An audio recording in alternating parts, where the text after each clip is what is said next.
آخر الأخبار حاليا في الأقصر؟ آخر الأخبار بالطبع يعني ما حدث بالأمس لا يزال يلقي بظلاله على الأقصر، تلك المحافظة المعروفة بأنها محافظة هادئة، محافظة سياحية. اليوم كانت نيابة الأقصر بإشراف المستشار المحامي العام قد بدأت تحقيقاتها في أحداث العنف والتخريب التي جرت أمس، والتي أسفرت عن إحراق 3 طوابق بأحد الفنادق السياحية، وتحطيم واجهة فندق آخر، وتحطيم مجموعة من المحلات والمتاجر المملوكة للإخوة الأقباط في المدينة. أيضا كان هناك إصابات، كان هناك قتيل قام المئات من أعضاء جماعة الإخوان المسلمين بدفنه اليوم في منطقة الحبيل. ائتلاف ما يسمى بدعم الشرعية كان قد دعا إلى تظاهرات بمنطقة شرق السكة ذات الغالبية المسيحية، لكن تلك المظاهرات قد ألغيت. الأجواء هادئة، لكن هو الهدوء الحذر. هناك حالة كبيرة من الاستنفار الأمني المستمر والمتواصل.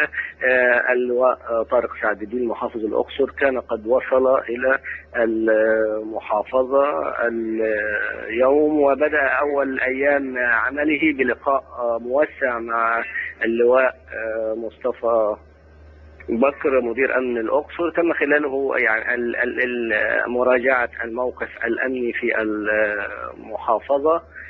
هناك يعني تأكيدات على أنه سيتم مواجهة أي خروج على أي عملية تخريب أو أي محاولة لإرهاب المواطنين أو عمليات تخريب تمس المنشآت العامة أو الخاصة، سيتم الرد عليها بقوة خلال الساعات القادمة، خاصة بعد الإعلان عن خروج مظاهرات غدا خلال تشييع بعض من توفوا في فض اعتصام رابعة، وهم 2 من أبناء مدينة الأقصر.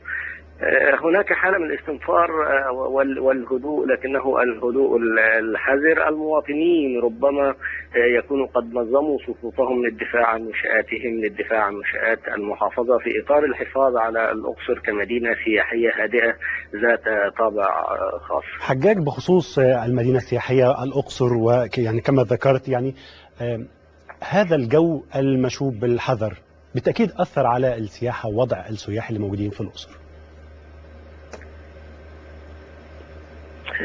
نعم، الأقصر اليوم آخر إحصائية لنسب الإشغال السياحي في مدينة الأقصر كانت تتحدث اليوم عن أن نسبة الإشغال هي 2% فقط في الفنادق الثابتة والعائمة. كان هناك قرار من الشركات السياحية بإلغاء التفويج السياحي أو مجموعات السياحية التي تأتي إلى الأقصر من مدن البحر الأحمر في إطار برنامج اليوم الواحد. كانت تأتي في الصباح تزور المناطق الأثرية والسياحية ثم تعود. كانت تنعش المناطق الأثرية، تنعش بعض البازارات في الكرنك وفي وادي الملوك وفي غيرها. تلك المجموعات ألغيت رحلاتها من مدن البحر الأحمر إلى الأقصر على خلفية الأحداث وخلاف، ويعني خوفا على حياة هؤلاء السياح. بالتأكيد على توتر الأمن. نعم، كان بعض الزملاء قد نشروا تقارير غير حقيقية على بعض المواقع أشارت إلى احتراق عشرات السيارات، إلى تدمير عشرات المحلات من محلات الذهب، إلى أن أجهزة الأمن منعت السياح وأعضاء البعثات الأثرية الأجنبية من التحرك إلا بإذن وهذا على غير الحقيقة. يعني بعد الاتصال باللواء مصطفى بكر مدير أمن الأقصر واللواء محمد عقيل نائب مدير الأمن والمتواجدين في الشارع على مدار الساعة أكدوا أنه لا صحة لذلك. وبالفعل ما نراه أن هناك حركة عادية، بعض السياح المقيمين يتحركون بطريقة طبيعية، الناس تتحرك بطريقة طبيعية. الأجواء في الأقصر مستقرة بدليل عدم خضوعها لحالة منع التجوال مع بقية المحافظات. يعني بالتأكيد حجاج، مدينة الأقصر أو محافظة الأقصر يعني الطابع القبلي والعائلي بيسيطر عليها زي باقي محافظات الصعيد، صعيد مصر.